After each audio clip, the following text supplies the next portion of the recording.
कल तुम से तुम तक में खुलने वाले हैं बहुत ही सारे राज, और वो भी ऐसे ऐसे राज जिन्हें देखकर खुद आर्य चकरा जाएगा। असल में होता कुछ ऐसा है कि यहाँ पर आर्य जब राजनंदिनी की अंगूठी को पहना देता है यहाँ अनु को, तो यहाँ पर अनु को याद आने लगती है उसकी पुरानी चीजें, और साथ ही वो रिलेट करने लगती है अब राजनंदिनी से। जी हाँ, इतना ही नहीं, उसे अभी तक सिर्फ उसके थोड़े थोड़े फ्लैशबैक दिखते थे, आग दिखती थी, यज्ञ दिखता था, कुछ गुंडे दिखते थे जो उसके पीछे भाग रहे थे, उसकी जान लेने की कोशिश कर रहे थे। लेकिन भाई अब तो उसे राजनंदिनी का चेहरा तक दिख गया है, जिसे देखने के बाद वो बहुत ही ज्यादा घबरा जाती है और गिरकर बेहोश हो जाती है।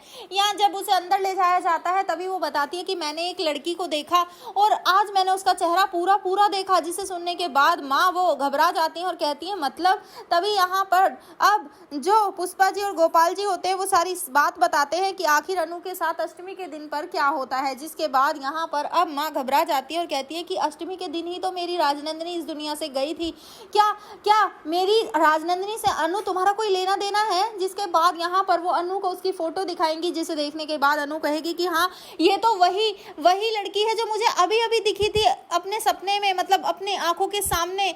जिसके बाद यहाँ पर अब माँ समझ नहीं पाती इस बात को और बहुत ज्यादा घबरा जाती है और सोचती है कि आखिर ये सब क्या है।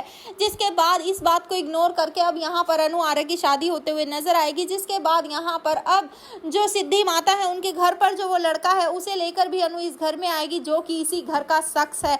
लेकिन अब ये सब देखने के बाद आर्य सोचेगा कि अब मैं फंसता जा रहा हूँ, और साथ ही अनु जब उस रूम में जाने की कोशिश करेगी जो राजनंदिनी का रूम है, तो आर्य उसे वहां से धमका कर भगा देगा। वेल इतना ही नहीं, इसके बाद सीरियल बहुत ही इंटरेस्टिंग होने वाला है, जहां पर अब सारे राज खुलेंगे और धीरे धीरे अनु के सामने और भी फ्लैशबैक आएंगे और दिखेगा कि आर्य उसे पीटा करता था, टॉर्चर करता था, परेशान करता था, लेकिन कैसे और क्यों। आगे आने वाले ट्विस्ट बहुत ही इंटरेस्टिंग होंगे। क्या आपको भी लगता है कि आर्य विलन है?